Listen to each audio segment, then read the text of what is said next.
മംഗല്യം തന്തുനാനി. രചന നുസ്രത്ത് ബാനു. അവതരണം ഷാഹുൽ മലയിൽ. എഡിറ്റിംഗ് ഷെരീജ് പൂനൂർ.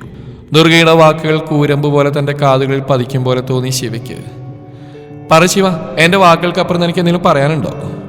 തന്റെ ഇരുസുമലും കുലുക്കിക്കൊണ്ട് തന്നെ മുഖത്തേക്ക് നോക്കി ചോദിക്കുന്ന ദുർഗയെ നിറഞ്ഞു തുളുമ്പറായ മിഴികളോടെ നോക്കിയവൾ. ശേഷം മനസ്സിലെന്തൊക്കെ ഉറപ്പിച്ച പോലെ ഒരു പുഞ്ചിരി എടുത്തണിയാൻ പാടുവിട്ട് ശിവ. പറ ശിവ, എനിക്ക് തന്ന വാക്ക് നീ പാലിക്കില്ലേ? എൻ്റെ അമ്മായിയോട് ചെറിയ തല്ലുകൊളുത്തിരക്ക് കാണിക്കുമെങ്കിലും ഈ ശിവ വാക്ക് പാലിക്കാതിരിക്കുമോ? അമ്മായി തീരുമാനിക്കുന്ന ഒന്നിനും ശിവ എതിര് നിൽക്കില്ല. ശിവയിൽ നിന്ന് കേട്ട വാക്കുകൾ ദുർഗക്ക് പറഞ്ഞറിയിക്കാൻ കഴിയാത്ത സന്തോഷമായിരുന്നു. എനിക്കറിയാം എൻ്റെ മോളെ എന്നെ അനുസരിക്കും. നിന്റെ മാമയാ എന്നെ ഓരോന്ന് പറഞ്ഞ് പേടിപ്പിച്ച്. പിന്നെ അടുത്ത മാസം 8-ാം തീയതി നിന്റെ ആ കൂട്ടുകാരില്ലേ, അവരോടെല്ലാം നേരത്തെ തന്നെ ഇങ്ങ് എത്താൻ പറയണം കേട്ടോ. ഞാൻ വിളിക്കണം അവരെ? വേണ്ട, ഞാൻ വിളിച്ചോളാം അമ്മായി. എന്നാ നീ വാ, ഞാൻ കഴിക്കാനെടുക്കാം. നിറഞ്ഞ സന്തോഷത്തോടെ പറഞ്ഞുകൊണ്ട് ദുർഗ അടുക്കളയിലേക്ക് നടന്നു. ദുർഗ പോയതും അവളുടെ നിറഞ്ഞൊഴുകാൻ വെമ്പിയ കണ്ണുനീർ ധാരധാരയായി ഒഴുകി. വേണ്ടിയിരുന്നില്ല മോളെ, മനസ്സിലുള്ള വെട്ടി തുറന്ന് പറയായിരുന്നില്ല നിനക്ക്. അകത്തേക്ക് വന്ന് തന്നെ നോക്കി പറയുന്ന മാമയെ കണ്ടതും ഒരു പുഞ്ചിരിയോടെ അയാളുടെ മുഖത്തേക്ക് നോക്കി ശിവ. വേണ്ട മാമേ, മാമ കണ്ട അമ്മയുടെ സന്തോഷം ഈ ശിവ ഒരിക്കലും നന്ദിയോട് കാണിക്കില്ല മാമേ. ദയവേണ്ട, എനിക്ക് അംഗീകരിക്കാൻ ബുദ്ധിമുട്ട് തന്നെയാണ്. ചിലപ്പോൾ അതൊക്കെ കുറച്ച് കഴിയുമ്പോൾ അമ്മായി പറയും പോലെ ശരിയാവും. എൻ്റെ അച്ഛൻ കാരണം ഒരിക്കലും ആ മനസ്സ് അത്രമേൽ വേദനിച്ചിട്ടുണ്ട്. ഇനി ഞാനും കൂടെ വേണ്ട. പിന്നെ എതിർത്ത് തന്നെ ഇഷ്ടം കാണിക്കാൻ മാത്രം ഞാൻ ആരെയും പ്രേമിച്ചിട്ടൊന്നുമില്ലല്ലോ മാമേ. ഒരു ചിരിയോടെ പറഞ്ഞുകൊണ്ട് ശിവമുറിയിൽ നിന്ന് പുറത്തേക്ക് ഇറങ്ങി. സത്യന്റെ മനസ്സിലാവുന്ന നേരം അശോക് എപ്പോഴാ അച്ഛ വരിക? ദത്തൻ പറഞ്ഞ അശോകിനെ ചോദിച്ച് കറഞ്ഞ 5 വയസ്സുകാരുടെ മുഖം തെളിഞ്ഞ് ഒന്ന് നിശ്വസിച്ചു അയാൾ. ഈശ്വര, എല്ലാം നീ വിധിച്ച പോലെ വരൂ, കാത്തിരുന്നറിയാം. സ്വയം ആശ്വസിച്ചുകൊണ്ട് അയാൾ തിരിഞ്ഞു കടന്നു. അടഞ്ഞുകിടക്കുന്ന മുറിക്കുള്ളിൽ നിന്ന് അലർച്ചയും ബഹളവും കേട്ട് കൈലാസത്തിലുള്ളവരുടെ ചിലരുടെ ഉള്ളിൽ സന്തോഷവും ചിലരുടെ ഉള്ളിൽ വേദനയും പടരുന്നുണ്ട്. ആ വലിയ ഹാളിൽ അരുന്ധതി പായുടെ വാക്കുകൾ കേട്ട് പുച്ഛത്തോടെ അവരെ നോക്കി അവരുടെ മകൾ മാലിനി. അമ്മ എന്തൊക്കെ പറഞ്ഞാലും എൻ്റെ മകൾ സൗഗന്ധിക അശോകിനെ കൊണ്ട് വിവാഹം കഴിപ്പിക്കുന്ന കാര്യം നടക്കില്ല. അതും പഴയതുപോലെയാണോ? ഒരു ഭ്രാന്തൻ. മാലിനി, വാക്കുകൾ സൂക്ഷിച്ച് ഉപയോഗിക്കണം. എൻ്റെ മകൻ അശോകിന് ഭ്രാന്താണെന്ന് നിന്നോടാരാ പറഞ്ഞ്? മാലിനിയുടെ വാക്കുകൾ കേൾക്കെ അവന്റെ അമ്മയായ സരസ്വതി മിത്ര മാലിനിക്ക് നേരെ ഇരഞ്ഞു കയറി. അതിപ്പോ ആരെങ്കിലും പറയണോ സരസ്വതി? ആ മുറിയിൽ നിന്ന് കേൾക്കുന്ന ബഹളം നീയും കേൾക്കുന്നല്ലേ? നിർത്ത്, അരുന്ധതി ഇരുവരെയും നോക്കിക്കൊണ്ട് പറഞ്ഞു. അവന്റെ ഈ അവസ്ഥക്കാരൻ എന്താണെന്ന് എനിക്ക് നന്നായിട്ട് അറിയുന്നല്ലേ മാലിനി. സരസിന്റെ മരണം അത് അവനെ എത്രമാത്രം കൊണ്ടെത്തിച്ചെന്ന് ഇവിടെ എല്ലാവർക്കും അറിയാം. അവന്റെ ഈ അവസ്ഥയിൽ അവൻ ഇതിൽ നിന്നെല്ലാം കൂട്ടായിട്ട് ഒരാൾ വേണം. അതെ, അമ്മ പറയുന്നത് ഇതിനാണെന്ന് എനിക്കറിയാം. അങ്ങനെ കൂട്ടിന് ഒരാളെ വേണമെങ്കിൽ ഒരു കാര്യം ചെയ്യും. പണ്ടവന്റെ ദോഷം മാറാനല്ലേ ഒരുത്തിയെ കെട്ടിച്ചത്? ആ പെണ്ണിന്റെ തന്തയും തള്ളെല്ലാം ചത്തുപോയില്ലേ? തൽക്കാലം അവളെ തന്നെ അങ്ങ് തെരഞ്ഞു പിടിച്ച് നാട് നിങ്ങളെ വിളിച്ച് വിവാഹം നടത്ത്. ഒന്നിലും അവൻ സ്വഭാവത്തോടെ 2 തവണ ഈ വീട്ടിൽ വന്നപ്പോഴും അവൾ അന്വേഷിച്ച് നടക്കുകയായിരുന്നല്ലോ. എൻ്റെ നിധി എന്നും പറഞ്ഞു. അപ്പൊ പിന്നെ അത് തന്നെയാ നല്ലത്. അല്ലാതെ ആ ഭ്രാന്തിന് വേണ്ടി ഇനി എൻ്റെ മോളെയും കൂടി ബലി കൊടുക്കാൻ ഞങ്ങൾ തയ്യാറല്ല. മാലിനി പറഞ്ഞിരുന്നപ്പോഴേക്കും അവിടെ അശോകിന്റെ അച്ഛൻ രാജാവർമ്മ ഗുപ്തയുടെ ശബ്ദം ഉയർന്നിരുന്നു. അതീവ ദേഷ്യത്തോടെ തന്നെ മുഖത്തേക്ക് നോക്കി സ്റ്റെയർ ഇറങ്ങി വരുന്ന അയാളെ കണ്ടതും മാലിനി പതറലോടെ മിഴികൾ താഴ്ത്തി. മാലിനി, വാക്കുകൾ സൂക്ഷിച്ചുപയോഗിക്ക്. നീ പറയുന്ന എൻ്റെ മകൻ അശോകിനെ കുറിച്ചാണെന്ന ബോധം കുറച്ചെങ്കിലും വേണം മാലിനി. ഏട്ടാ, ഞാൻ എൻ്റെ വിഷമം കൊണ്ട് പറഞ്ഞു പോയതാ ഏട്ടാ. മാലിനി കള്ളക്കണ്ണീരോടെ രാജാവർമ്മയുടെ മുമ്പിലേക്ക് നീക്കൊണ്ട് പറഞ്ഞു. ഈ വീട്ടിലെല്ലാവർക്കും അറിയുന്ന കാര്യം എൻ്റെ മോള് സാഗുന്തിക്ക് അശോകിന് ഇഷ്ടമാണെന്ന്. അവൻ സ്വഭാവത്തോടെ ആയിരുന്നപ്പോൾ അവൻ്റെ മുമ്പിൽ ഇഷ്ടം പറഞ്ഞ് എല്ലാവരുടെയും മുമ്പിൽ വെച്ചാൽ എൻ്റെ മോൾ അവ ഒരിക്കലും സ്വീകരിക്കില്ലെന്ന് പറഞ്ഞു. അവന് ഈ ലോകത്തൊരു ഭാര്യ ഉണ്ടെങ്കിൽ അത് അവൻ്റെ നിധി മാത്രമായിരിക്കുന്നു. നിങ്ങളെല്ലാവരും കേട്ടതല്ലേ ഏട്ടാ? എന്നിട്ടിപ്പോൾ അവൻ്റെ സമനില തെറ്റിയ അവസ്ഥയിൽ എൻ്റെ മോൾ അവനെ വിവാഹം കഴിക്കണമെന്ന് പറഞ്ഞാൽ അതെങ്ങനെ നടക്കും രാജേട്ടാ? വേണ്ട മാലിനി, എൻ്റെ മകൻ അംഗീകരിക്കാത്ത ഒന്നും അവനിലുണ്ടാവാൻ ഞാനും ആഗ്രഹിക്കുന്നില്ല. നിന്റെ മക്കളെ എന്നല്ല, എൻ്റെ മകൻ ആരെയാണോ ഇഷ്ടപ്പെടുന്നതും സ്നേഹിക്കുന്നു ആ വ്യക്തിയെ മാത്രമേ ഈ കൈലാസത്തിൽ അശോക് ഗുപ്തയുടെ ഭാര്യയായി ഈ രാജാവർമ്മയുടെ മരുമകളായിട്ട് ഈ തറവാടിന്റെ പടികൾ കയറും. രാജാവർമ്മയുടെ വാക്കുകൾ കേൾക്കെ അവിടെയുള്ള എല്ലാവരും സംശയത്തോടെ നോക്കി അയാളുടെ വാക്കുകൾ അത്രമേൽ ഉറച്ചതായിരുന്നു. അല്ല, നിങ്ങൾ എന്തൊക്കെയാ പറയുന്നത്? അതിന് അവളെ എവിടെ പോയി തെരഞ്ഞുപിടിക്കാനാ? അശോക് വരെ അവളെ തെരഞ്ഞെടുത്തിട്ട് കണ്ടെത്താൻ സാധിച്ചിട്ടില്ല. പിന്നെ എങ്ങനെയാ? സരസ്വതിയുടെ വാക്കുകൾ കേൾക്കെ രാജാവർമ്മ അവരെ നോക്കി പുഞ്ചിരിച്ചു. അവൻ പോവാത്ത വഴിയിൽ ഞാനൊന്ന് പോയി നോക്കട്ടെ സരസ്വതി. അത്രയും പറഞ്ഞ് അയാൾ അവരിൽ നിന്നും മിഴികൾ മാറ്റി. മനോഹർ കാലങ്ങളായി അവിടെ ജോലി ചെയ്യുന്ന അവിടെ കാര്യസ്ഥനാണ് മനോഹർ. ഇന്നും തന്നെ കൊണ്ട് കഴിയുന്ന പോലെ അവിടെ ജോലി ചെയ്ത് കൂടെയുണ്ട് അയാൾ. സാറേ, അന്ന് താനായിരുന്നില്ല ആ കുട്ടിയെ കണ്ടുപിടിച്ച്? അവിടെ വീട്ടുകാരെ കുറിച്ച് കുറച്ചെങ്കിലും തനിക്കറിയില്ലേ? അതുമല്ലെങ്കിൽ അവർ താമസിച്ചിരുന്ന ഇട എവിടാണെന്നെങ്കിലും തനിക്കറിയുമല്ലോ. ചെന്നൊന്ന് അന്വേഷിക്കുക. ഒരാഴ്ച, വെറും ഒരാഴ്ച, അതിനുള്ളിൽ അവൾ എവിടെയായാലും കണ്ടെത്തിയിരിക്കണം. എൻ്റെ കഴിവിൻ്റെ പരമാവധി ഞാൻ ശ്രമിക്കാം സാറേ. അന്ന് ആ കുട്ടിയുടെ അച്ഛനും അമ്മയും മരിച്ച ശേഷം പിന്നെ ആ കുട്ടിയെയും കൊണ്ട് അവരുടെ ബന്ധുക്കൾ എങ്ങോട്ട് പോയെന്നൊന്നും അറിയില്ല. എങ്കിലും അശോക് മോഹന് വേണ്ടി ഞാനും ആ കുട്ടിയെ തിരഞ്ഞിറങ്ങാം. ദേ ഇപ്പോൾ ഈ നിമിഷം. രാജാവർമ്മയെ നോക്കി പറഞ്ഞുകൊണ്ട് മനോഹർ വേഗം പുറത്തേക്ക് ഇറങ്ങി. അയാൾ പോകുന്ന ഉറ്റുനോക്കി നിന്നു രാജാവർമ്മ. നീ എവിടെയായിരുന്നാലും എൻ്റെ മകന് വേണ്ടി നിന്നെ അവന് മുമ്പിൽ എത്തിച്ചിരിക്കും. നിധി അശോക് ഗുപ്ത. പതിയെ സ്വയം പറഞ്ഞ് മനസ്സിൽ ഉറച്ച തീരുമാനമെടുത്തു രാജാവർമ്മ. ദിവസങ്ങൾ ഓരോന്നായി ഓടിമറയാൻ തുടങ്ങി. ആ വീട്ടിലെ ഏറ്റവും കൂടുതൽ സന്തോഷം തെളിഞ്ഞെന്നും ദുർഗയിൽ മാത്രമായിരുന്നു.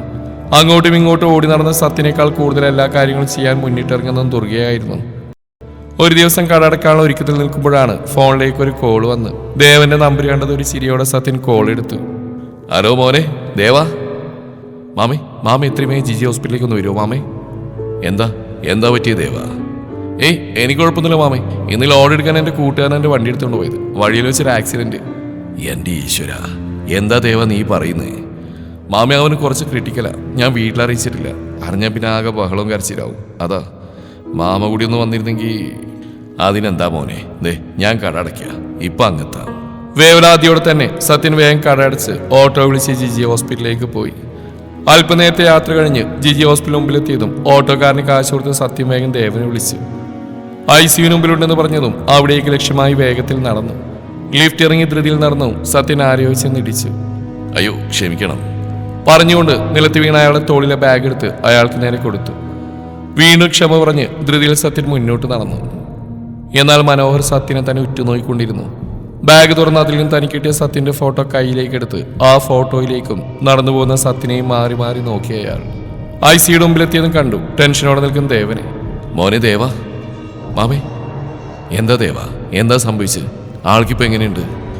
ലോഡ് എടുക്കാൻ ഞാനെന്നും പോവാറ്. ഇനി കല്യാണത്തിനധികമല്ലല്ലോ, ഒരാഴ്ച കൂടിയല്ലേ ഉള്ളൂ മാമേ. അപ്പോൾ ഇന്ന് ഡ്രസ്സും കാര്യങ്ങളെല്ലാം എടുക്കാൻ വേണ്ടിയാണ് ഞാൻ പോവാതിരുന്നത്. എനിക്ക് പകരമായിട്ടായി മുമ്പ് പോയത്. എന്നിട്ടിപ്പോൾ നീ വിഷമിക്കാതെ. ഈ പയ്യൻ്റെ വീട്ടിൽ വിവരം അറിയിച്ചോ? അവന് സഹോദരനുണ്ട്. ഞാൻ അവനെ വിളിച്ചിരുന്നു. സാരമില്ല, ഈശ്വരൻ കൂടുതലൊന്നും സംഭവിക്കാത്തന്നെ അവനെ ജീവിതത്തിലേക്ക് തിരിച്ചു കൊണ്ടുവരട്ടെ. അതിനുവേണ്ടി നമുക്ക് പ്രാർത്ഥിക്കാം മോനെ. നീ ഇതോർത്ത് ടെൻഷനാവണ്ട. കഴിയുന്ന സഹായം എല്ലാം നമുക്ക് ഒരുമിച്ച് ചെയ്യാം. ഇതേ സമയം ICUവിൽ നിന്ന് ഡോക്ടർ പുറത്തേക്ക് വന്നു. ഡോക്ടർ. മിസ്റ്റർ ദേവൻ, നിങ്ങളല്ലേ പേഷ്യൻ്റെ കൂടെ വന്ന ആള്? അതെ ഡോക്ടർ. അവനിപ്പോൾ പേടിക്കണ്ട, ക്രിട്ടിക്കൽ സ്റ്റേജൊക്കെ തരണം ചെയ്തിട്ടുണ്ട്. ഒരു ഓപ്പറേഷൻ വേണ്ടി വരുന്ന ആദ്യം കരുതിയത്. ബട്ട് അതില്ലാതെ തന്നെ റിക്കവർ ആവാൻ പറ്റും. 2 ദിവസം കൂടെ നോക്കാം നമുക്ക്. അത് പറഞ്ഞ് ഡോക്ടർ പോയതും ദേവനെന്ന് ആഞ്ഞ് ശ്വാസം എടുത്തു. എൻ്റെ ഈശ്വര, ഇപ്പോഴൊന്ന് ആശ്വാസമായത്. അതെ മാമി, ഞാനിവിടെ തീ ചവിട്ടിപ്പിള്ള നിന്നിരുന്ന്. ഈശ്വരൻ കൂടെയുണ്ട്, അതുകൊണ്ടാ. പിന്നെ ഏറെ നേരം ദേവന് കൂട്ടായി അവിടെ തന്നെ നിന്ന് സത്യം. അപ്പോഴേക്കും ആ പയ്യന്റെ വീട്ടുകാരെല്ലാം അങ്ങോട്ടേക്ക് എത്തിയിരുന്നു. അവരുടെ കരച്ചിലും നിലവിളിയും കണ്ട് സത്യനും ദേവനും കഴിയുന്ന പോലെല്ലാം ആശ്വസിപ്പിച്ചു അവരെ. അല്പനേരം കൂടെ അവരുടെ കൂടെ നിന്ന് സത്യം പിന്നീട് വീട്ടിലേക്ക് തിരിച്ചു. അപ്പോഴും ദേവൻ പറഞ്ഞ കാര്യങ്ങൾ പകപ്പിലായിരുന്നു സത്യനിൽ. ആക്സിഡന്റ് കണ്ട ചില നാട്ടുകാർ ഇത് മനഃപൂർവ്വം വന്ന് ഇടിച്ച് തെറിപ്പിക്കായിരുന്നു പറഞ്ഞപ്പോൾ ദേവനും ആകെ തകർന്നിരുന്നു. തനിക്ക് വേണ്ടി ഒരിക്കൽ കെണിയാവാം, പക്ഷെ പെട്ട് തൻ്റെ കൂട്ടുകാരാണെന്ന ചിന്ത ദേവനെയും പിടിമുറുക്കിയിരുന്നു. താൻ ആർക്കും ഇതുവരെ ദ്രോഹം ചെയ്തിട്ടില്ല, പിന്നെ എന്തിനു വേണ്ടി, ആര്? ആ ചിന്ത ദേവനെ പോലെ സത്യനിലും ഉണ്ടായിരുന്നു. വീട്ടിലാരോടും ഇപ്പോഴൊന്നും പറയണമെന്ന് ദേവൻ സത്യനോട് പറഞ്ഞുകൊണ്ട് തന്നെ സത്യൻ ആരോടൊന്നും പറഞ്ഞിരുന്നില്ല. 2 ദിവസം പതിവ് പോലെ കടന്നുപോയി. സത്യന്റെ മുഖത്ത് എന്തോ ഒരു വേവലാതി ദുർഗയ്ക്ക് തോന്നിയെങ്കിലും ചോദിക്കുമ്പോൾ കല്യാണത്തിന്റെ കാര്യങ്ങൾ ഓർത്തുള്ള ടെൻഷനാണെന്ന് പറഞ്ഞ് ഒഴിഞ്ഞു മാറുമായിരുന്നു സത്യൻ. ഒരു ദിവസം ഉച്ചക്ക് ഊണഴിക്കാൻ വീട്ടിൽ പോകാൻ സമയം കടടച്ച് വീട്ടിലേക്ക് നടന്നു പോകുമ്പോഴാണ് തനിക്ക് മുമ്പിലായിട്ട് ഒരു ആഡംബരക്കാർ വന്ന് നിന്ന്. തീർത്തും സംശയത്തോടെ തന്നെ സത്യൻ ആ കാറിലേക്ക് നോക്കി. അതിൽ നിന്ന് കോ ഡ്രൈവർ സീറ്റ് വന്ന് മനോഹർ പുറത്തേക്ക് ഇറങ്ങി. നമസ്കാരം. ഒരു ചെറുപുഞ്ചിരിയോടെ മനോഹർ സത്യനെ നോക്കി നമസ്കാരം പറഞ്ഞു. നമസ്കാരം. ആരാ മനസ്സിലായില്ല? പറയാം, സത്യഗോപാൽ, അതല്ലേ പേര്? അതെ. കുറച്ച് കാര്യങ്ങൾ സംസാരിക്കാനുണ്ട്. എൻ്റെ കൂടെ വരുന്നതുകൊണ്ട് എന്തെങ്കിലും ബുദ്ധിമുട്ട്? അത് നിങ്ങളെവിടുന്ന? പേടിക്കണ്ടടോ, തന്നെ ഉപദ്രവിക്കാമെന്നൊന്നല്ല. പെരുമ്പാവൂരിൽ താമസിച്ചിരുന്ന ഒരു ദേവദത്തൻ, അയാളുടെ സഹോദരിയുടെ ഭർത്താവല്ലേ? അതെ. തികഞ്ഞേട്ടിലൂടെ സത്യൻ മറുപടി നൽകി. കേറിക്കോളൂ. സംസാരിക്കാനുള്ള എനിക്കല്ല, വേറെ ആൾക്കാർ. വരൂ. മനോഹർ വിളിക്കുമ്പോൾ എന്തോ സംശയഭാവത്തോട് നിന്ന് പിന്നെ വരുന്നിടത്ത് വെച്ച് കാണാമെന്ന് കരുതി സത്യൻ കാറിലേക്ക് കയറി. അല്പനേരത്തെ യാത്ര കഴിഞ്ഞ് ഒരു വലിയ 5 സ്റ്റാർ ഹോട്ടലിൽ കൊണ്ടിരുത്തിയതാണ് മനോഹർ. വന്നിട്ട് 10 മിനിറ്റ് കഴിഞ്ഞു. ഇതുവരെ തന്നെ കാണുമെന്ന് പറഞ്ഞ വ്യക്തിയെ താൻ കണ്ടിട്ടില്ല. ആരായിരിക്കും? പല പല ചിന്തകളോടെ അയാൾ അടുത്തിരിക്കുന്ന മനോഹറിനെ നോക്കി. സാറിപ്പോൾ എത്തും, ദേ ഇപ്പോൾ വിളിച്ചേ ഉള്ളൂ. പറഞ്ഞു തീരിലും ഡോറിനകത്തേക്ക് വരുന്ന രാജാവർമ്മയെ കണ്ടു. ദേ എത്തി. ഒരു പുഞ്ചിരിയിൽ മനോഹർ പറയുമ്പോൾ സംശയത്തോടെ അയാൾ നോക്കുന്നിടത്തേക്ക് നോക്കി സത്യൻ. കോട്ടും സൂട്ടും അണിഞ്ഞൊരു വലിയ ബിസിനസ്മാൻ ലുക്കിൽ തനിക്ക് നേരെ നടന്നു വരുന്ന അയാളെ നോക്കി നിന്ന് സത്യൻ. നമസ്കാരം. കൈകൾ കൂപ്പി നമസ്കാരം പറഞ്ഞ അയാൾ സത്യനെതിരെയിരുന്നു. അയാളെ കണ്ടതും ബഹുമാനത്തോടെ എണീറ്റു സത്യൻ. ഏയ് വേണ്ട, സത്യഗോപാൽ ഇരിക്കുക. രാജാവർമ്മ പറഞ്ഞു. സത്യൻ അല്പം മടിയോടെ ഇരുന്നു. സത്യൻ എന്നെ മനസ്സിലായിട്ടില്ല എന്ന് എനിക്ക് മുഖം കണ്ടാൽ അറിയാം. സാരമില്ല, ഞാൻ പരിചയപ്പെടുത്താം. എൻ്റെ പേര് രാജവർമ്മ, രാജവർമ്മ ഗുപ്ത. അയാളുടെ വാക്കിൽ കേട്ടതും സത്യൻ അറിയാതെ തന്നെ ഇരുന്നിടത്തുനിന്ന് എണീറ്റ് നിന്നു. ആ തണുത്ത AC കുളിലും അയാളുടെ ശരീരം വിയർപ്പ് തുള്ളികൾ പൊടിഞ്ഞു തുടങ്ങി. ഏയ് സത്യൻ, നിങ്ങളിരിക്കൂ. ഇത്രയ്ക്ക് നെർവസാവേണ്ട കാര്യമില്ല. വളച്ചു പിടിക്കാത്ത കാര്യം ഞാൻ തുറന്നു പറയാം. ഇത്രയും ദൂരം നിങ്ങളെ തേടി തെരഞ്ഞു കണ്ടുപിടിച്ച ഞാനിവിടെ വന്ന് ഒരേ ഒരു കാര്യത്തിന് വേണ്ടിയാ. എൻ്റെ മരുമകൾ നിധി അശോകിന് വേണ്ടി. രാജവർമ്മയുടെ വാക്കുകൾ കൂരമ്പ് പോലെ തറഞ്ഞു സത്യന്റെ കാതുകളിൽ. പറയൂ സത്യഗോപാൽ, എവിടെ കൈലാസത്തിന്റെ മരുമകൾ നിധി അശോക് ഗുപ്ത? വീണ്ടും രാജവർമ്മയുടെ ശബ്ദമുയർന്നു. സത്യനൊന്ന് ഇടറിക്കൊണ്ട് സ്വഭാവത്തിലേക്ക് വന്നു. സർ, നിങ്ങൾ എന്തൊക്കെയാ ഈ പറയുന്നത്? എനിക്കൊന്നും മനസ്സിലാവുന്നില്ല. എല്ലാം അറിയാമെങ്കിലും ഒന്നും അറിയാത്ത ഭാഗത്തിൽ രാജവർമ്മയോട് ചോദിച്ചു സത്യൻ. നിങ്ങൾ പറയും ദേവതൻ എൻ്റെ ഭാര്യയുടെ അനിയനാ, അതുപോലെ തന്നെ നിധി അവരുടെ മകളും. ദേവദത്തിന്റെയും സീതയുടെയും മരണശേഷം ഞങ്ങൾ അവളെ ഞങ്ങളുടെ സ്വന്തം മകളുടെ ഒരാളെ കൂടെ കൂട്ടി. ഇന്നും ഞങ്ങളുടെ കൂടെ ഉണ്ട് അവള്. അത് നിങ്ങൾ പറയുന്ന നിധിയായിട്ടല്ല, ശിവാംഗിയായി. രാജവർമ്മ സത്യനെ സംശയത്തോടെ നോക്കി. സത്യൻ ശിവയുടെ അച്ഛനും അമ്മയുടെയും മരണശേഷം അവൾ എല്ലാ തരത്തിലും തളർന്നു പോയതും അവളിലെ മാനസിക പിടിമുറുക്കവും ഡോക്ടറെ കാണിച്ചതും ചികിത്സിച്ചതും എല്ലാം രാജവർമ്മക്ക് മുമ്പിൽ തുറന്നു പറഞ്ഞു. സത്യഗോപാല, നിനക്ക് പറയാനുള്ളത് നീ പറഞ്ഞു. എന്നാ എനിക്ക് മറ്റു ചിലത് പറയാനുണ്ട്. പറഞ്ഞുകൊണ്ട് സത്യന് മുഖത്തേക്ക് നോക്കി രാജവർമ്മ. ഞങ്ങളുടെ മകൻ അശോകിന്റെ ദോഷം മാറാൻ വേണ്ടി ഒരു ബാല്യവിവാഹം നടത്തേണ്ടി വന്നതും അന്ന് തൊട്ട് ഈ നിമിഷം വരെ നിധിയെ കാത്തിരിക്കുന്ന അശോകിനെ കുറിച്ചുമെല്ലാം. അയാളുടെ വാക്കുകൾക്ക് എന്ത് മറുപടി നൽകണമെന്ന് സത്യനും അറിയില്ലായിരുന്നു. രാജവർമ്മ തന്റെ കയ്യിലുണ്ടായിരുന്ന അശോക് നിധിയുടെ കഴുത്തിൽ താലിയാർത്തുന്ന ഫോട്ടോ എല്ലാം കാണിച്ചു. ഇതെല്ലാം തനിക്ക് അറിയാവുന്നതാണെങ്കിലും സത്യനൊന്നും തുറന്നു പറഞ്ഞില്ല. പറ സത്യഗോപാൽ, ഇതൊന്നും വിശ്വാസങ്ങളും തോന്നുന്നുണ്ടോ? അശോകിന്റെ ഇപ്പോഴത്തെ അവസ്ഥയിൽ അവൻ ഇഷ്ടപ്പെടുന്ന, അവന്റെ ജീവനോളം അവൻ സ്നേഹിക്കുന്ന അവന്റെ നിധിക്ക് മാത്രമേ അവനെ തിരികെ കൊണ്ടുവരാൻ സാധിക്കൂ. ഒരുപക്ഷെ അവനിപ്പോൾ ഇങ്ങനെയൊന്നും സംഭവിച്ചില്ലായിരുന്നുവെങ്കിൽ ഇന്ന് അവൾക്ക് മുമ്പിൽ എത്തിയേനെ അവൻ.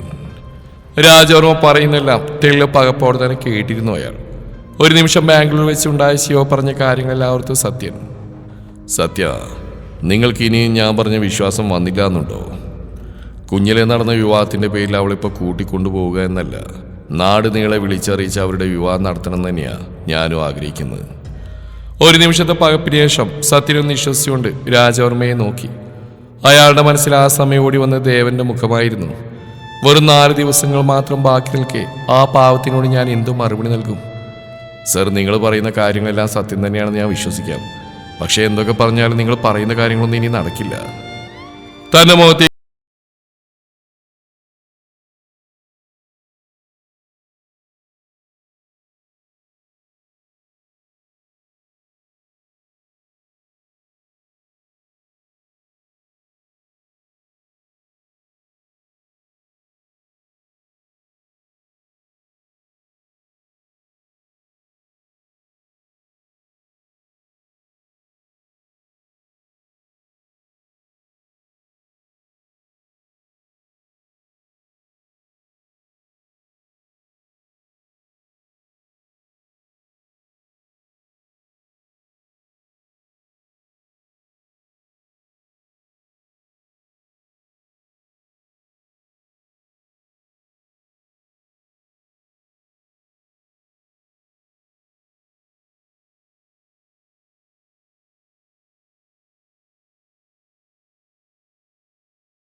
നിങ്ങളുടെ സഹോദരിയുടെ മകനല്ല, എൻ്റെ മകൻ അശോക് ഗുപ്തയുമായിട്ടായിരിക്കും അവരുടെ വിവാഹം കഴിയുക.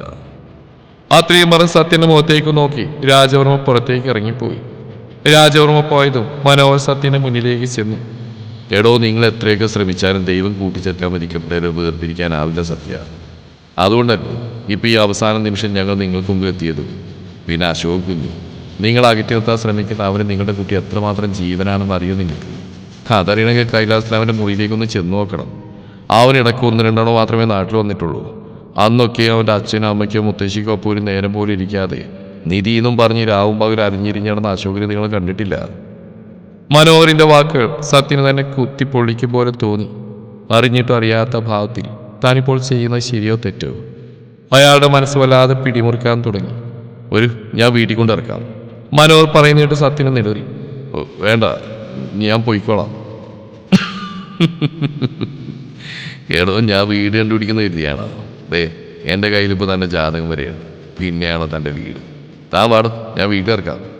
ഒരു ചിരിയോടെ മനോഹർ പറയുന്ന കേട്ട് ഒരു പ്രതിമ കണക്കി നിന്നു സത്യൻ. തുടരും ഈ കഥയുടെ ബാക്കി ഭാഗം നാളെ ഇതേ സമയം.